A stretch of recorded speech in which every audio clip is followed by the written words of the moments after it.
soko omona eza libanga etongama na mutu te esalama na mutu te eza miracle ya Nzambe à travers Kimbangu. À travers Kimbangu oyo eza mboka nde ya Kimbangu. Eza mabele ya Kimbangu. Asalaki miracle pendant bandai koluka ye kokanga ye oyo eza esika bandai koya kobombama abandai koya kobatama soki baoluka ye bakanga ye abandai koya na esika oyo kobombama kobatama na kati awa. Ata bakoti baluki banomona ete babandai komona ete po so etango tokota na kati bomona eza na madusu oyo ezalaki kesio bakoti baoluka ye ya bimi na ndenge aliko.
Oui.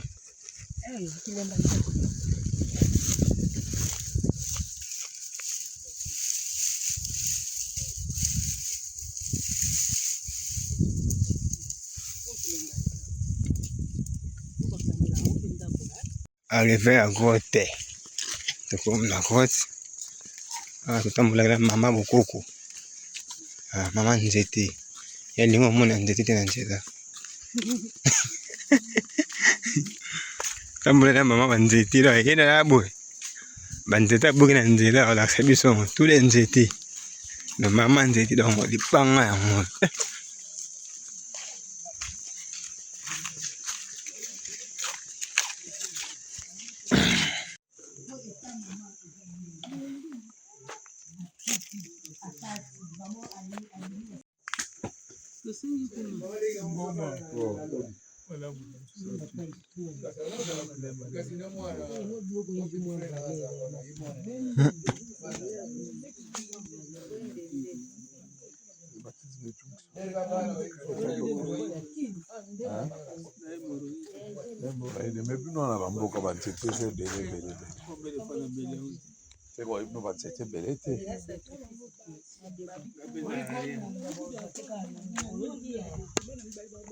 Jojo. Ata mwana yesu na ata mwana wose mkuna na lalo. Yesu.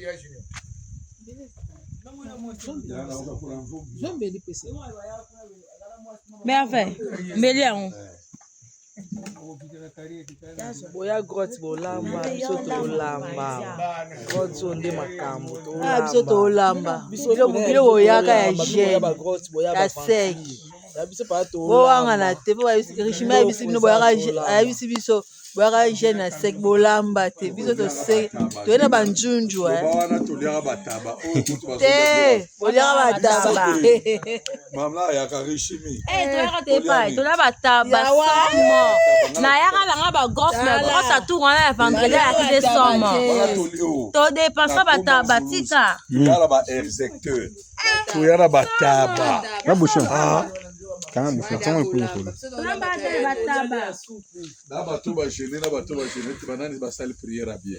Ba gêner. Mako daza amalaga on sete.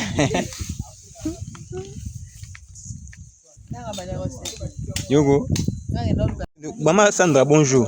Ma Sandra, Maman Sandra, bonjour. Bonjour papa. Nga kombo na pesi yo. Kombo na nende bazo na ba yebi kombo te. Kombo na. Kombo na Maman Sandra. Mama Sandra. Awa toza na grotte. Esika papa Kimbangu akimaka. Kaba bande koluka ye, esika bande kobomba na grotte awa. OK. Alors elo nini e poussé bino boya osala visite awa. Boye visite. Eloko poussé biso to ya kosala visite awa, to ye ko sambela. Biso to abana papa Kimbangu. Toyaka awa tosalaka tolalaka tokotana toza na libanda tokotana tina kati. Ah bon? Toana kati toketala ba miracle asalaki tosalela ba prière na biso tosambeli tosala ba cérémonie na biso après tobimi tozimba ndako. Dans lelo toyebenda eza lokwa veye na biso tozonga kaka ti lobi mardi. Bolala bien sécurité ezali. Sécurité ezali. Awa okota te. OK. Awa okota te. Awa moyibi okota te. Awa criminel okota te. Po eza sacré. Po batu basango kenake bayina grotte. Bayaka bamindele bayaka. Bata katoliki bayaka. Bato basalaka batavuva mbayaka. Bato basala batasi touristique bayaka. Bata katolike pe bayaka. Donc nalingi nasengaka eloko moko. Et pas na gouvernement na biso en tout cas place oyo eza place moko boye faut ko bongisango. Donc nzela penza eza pasi. Tala ka tokiti na mbanza ngungu ba 10h mais tokomi à 14h. Donc nzela penza eza pasi. Tosali penza sacrifice ya to lukaka nzambe. Bobike bilio nyonso gouvernement ya l'état et bon ça et comment payer. Eza problème te to payer so que eza lango payer comme na openda nyonso comme nango normal nzele comme nango bien moto ezoya mituke ezoya ekoza nango payer po nde pe toza boye tokokota pe bongo te tofuta mo ba droit na biso ya miki. OK. Tokokota pe bongo te tofutaka ba droit. Alors liloba na bandeko bayete o batikana ngati. Liloba na bandeko bayete bon toyebi situation ni mesake bayate. Toyebi te ba misusu pe bazwi ba empêchement ba misusu pe babeli ba misusu pe mbongo pe eza te po ba misusu pe bazala bango ba ndoki bazala misala mabe bamoni ke so bakoti awa bakobima te po so ozala misala na oyo ya mabe soko meki kokota awa okolimwa okobima na yo te. Donc ba misusu pe mbongo eza te talaka kinti mbanza ngungu kuna mbongo esenga pe mbongo. Yango pe bamisusu bayeti biso tozwi grâce toye tozala biso le topimboka te yango toye. Voilà, Maman Sandra. Bonjour. Bonjour. Mama baninga naita kolemba yo kana ndeni. Alamba. Mama Bukoko. Mama Bukoko. Wapi makasa obuki nzela. Boye nzela. Koko puisque tosalisaka bato na bokoko ya wana. Bosalisa na bokoko. Bosalisa bato na bokoko. Maladi nini wana? Maladi nyonso. Nakola nini? Basu. Cirrhose de foie. Oh. Myome. Tosalisaka lisusu soki oza na mopepe ya kufa esprit de mort. Yango wana makasa wana tosalaka mpona kobenga na mopepe wana totokisi. Allez, obandi kolanda service ya kosukola. En tout cas, soko rate madini ngoma orle bandoki balemba na kolia sala mokili na yo en tout cas. Vraiment. Banda na kota kuna banda 2019. So kuna tende sina kufa mais samba madili ngoma orle bandoki balemba na kolia yende mutawabikisi ngai tina komi na moma oyo. Tolongwaki na kisasa na 7 to koma wa na mbanza mbongo na grotte ndimba. Tokoma na grotte nde tozozela 18h ebeta po tokota tobanda prière na biso ya 20-21h na 0h na 6h po tobima me na kati ya grotte so oza ya misala mabe okota te. Soki okoti obima pe okota kaka te okota te. Donc nzambe mpenza azala makambo na yo asala na se na moyo oyo. donc nzambe na kati na grotte oyo asala bikamusi ya minene na minene. Donc somo soki yo moko okoti nga moko ya liboso na kota grotte oyo nazalaka kokata kota ya likolo yango te na bana obanga ya mosusu mabanga na ekwelanga na kota na bima. Lelo ezali lokola 8e fois na nga naye kokota so na grotte. Matondo mama tokozongela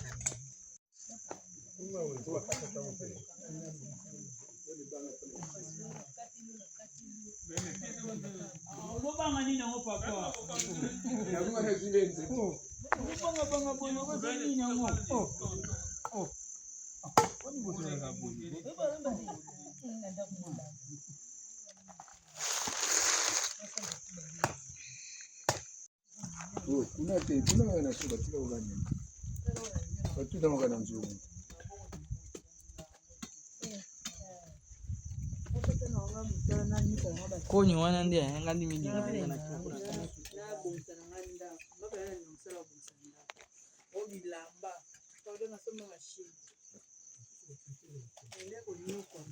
okuba otuta neti na nga nasambelila memona makambo nyonso wana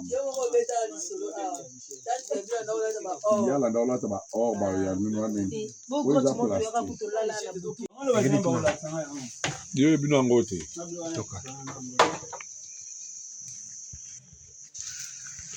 biloko yango omona mokili otonda te kama olia mingi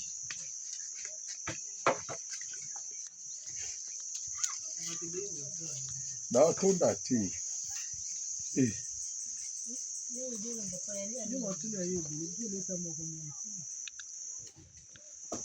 oyeno bie kozonga ndenge mamisika makolo etelemi yo nde okomprendre te to wana grotte esalaka me mwana tiki atambola ye moko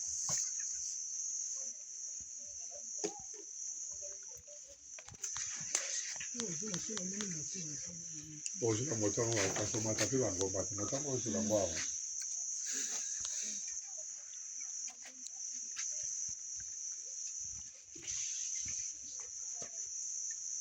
ndakota na kati te eredi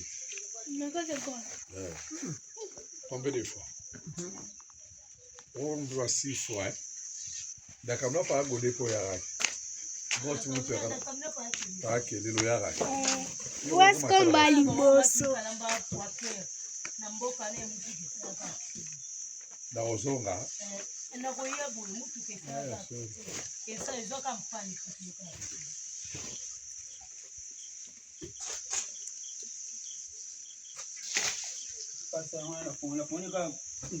ndazozela kola mvungu ye na osombelo de biera makasi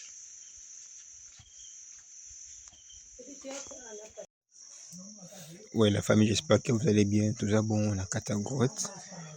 Et s'il vous plaît, Libanda ya grotte. Donc, arrivé ici, papa Simon Kimbangu, qui m'a gâté bana ko lukaye. Alors, il est place mon corps. Baebi, donc les Libanga.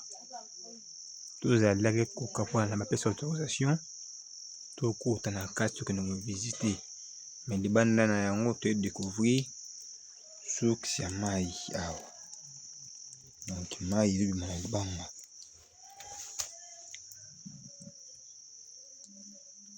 Mai. Kuna donc mystique là. Nyonso ya Libanga. Tout bomono Libanga. Ekoya te esa ngelo te. Tout Libanga.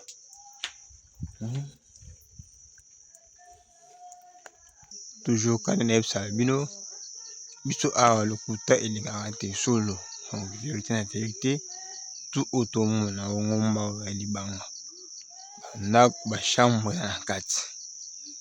Donc quand on kota on a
Maman maleva lamba lamba. Watu kwese biloko fabela. Zambi ya beli mama. Yeyo. Dans le sel mayo asela haya. Nani no. Mama.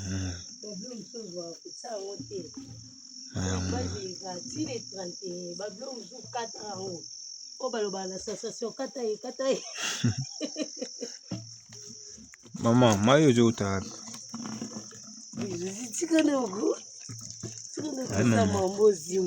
Mayo jota, mayo toka o. O melango. Ezama ya bien. Ezama ya suti. Ezama ya ke. Ezama ya bien. Mais mayi la na se neni o mayi za likolo libanga bo. Bon, eza ndenge babongisaki mpona moto kozala facilité ya kotoka ezaka bambu bakati batie mpo mai ezowuta pena na sa libanga. Mai ezowuta na sa libanga so eboma so omona euta na sa mabele ezoya so batiki yango boye mwa otoka yango eza te so batisa mwa eloko mpo permettre ke moto atia cantine to bido mpo atoka. Voilà, okoyeba histoire ndambo par rapport ya grotte oyo tomoni ka libanga ondenge ndako toyebi to juste mpona biso bato toyebi te. Histoire moke toyebi grotte oyo soki omona eza libanga etongama na motu te esalama na motu te eza miracle ya nzambe à travers kimbangu. À travers kimbangu po oyo eza mboka nde ya kimbangu eza mabele ya kimbangu asalaki miracle panda bandaki koluka ye kokanga ye oyo eza esika bandaki koya kobombama abandaki koya kobatama soki baoluka ye bakanga ye abandaki koya na esika oyo kobombama kobatama na kati awa ata bakoti baluki banomona babandaki komona ye te mpo ntango tokota na kati bomona eza na madusu oyo ezalaki kesio bakoti baoluka ye ya bimi na ndenge ya likolo akei. tose bate deja okota na kati kusa mama mekana koexplike biso madusu yango eza bachambre eza bato babongisa eza bachambre te eza ntango tokota bomona meme esika kimbango bandaki koke kobombama na kati kuna eza na bisika omonaka na lidusu etoboka bisika ye azalaki kobima. Alors mpona kobimela mpo eza grotte moko neti biso tokomango nao na suka te mpo eza molai na baye oyo baya bato basalaka tokoki koloba nini basalaka baconstant nde basala constant babi ekenda tiango donc esuka te ekenda mpo biso mpe tomeka kokende te omona ntango okota na kati omona baotia batrajet bakilometre ndenge eza na kati omona bakomi kilometre boye so otamboli kilometre boye donc ekenda vraiment eza molai. Abonnez-vous massivement sur Basse Média Télévision et découvrez de très bonnes choses dans le Seigneur. La chaîne à laquelle nous parlons concernant notre Dieu Jésus-Christ, qui est notre Seigneur et Sauveur. Abonnez-vous massivement, vous ne serez pas déçus. En tout cas, vous allez dessus. Je vous rassure que vous allez dessus. Ici, on parle que de la vérité. On parle que de la vérité. On parle que de la vérité, rien que la vérité. En vérité, je vous l'ai dit, abonnez-vous massivement et vous ne serez pas déçus. En tout cas, beaucoup c'est là parce que yesozo tikala nzambe, yesozo zolokumu, yesozo mata, yesozo tombwama, awa tozo lobelande komo na Yesu sans flatterie, sans épices et sans soki pilipili na mungwa, mais tozo lobelande bo solo mekati na Yesu. En tout cas, abonnez-vous et vous ne serez pas déçus avec votre humble servante de Dieu, la sœur Priska Mbouzi. Vous ne serez jamais déçus parce que l'Éternel reste roi. Que le Seigneur vous bénisse. À la prochaine.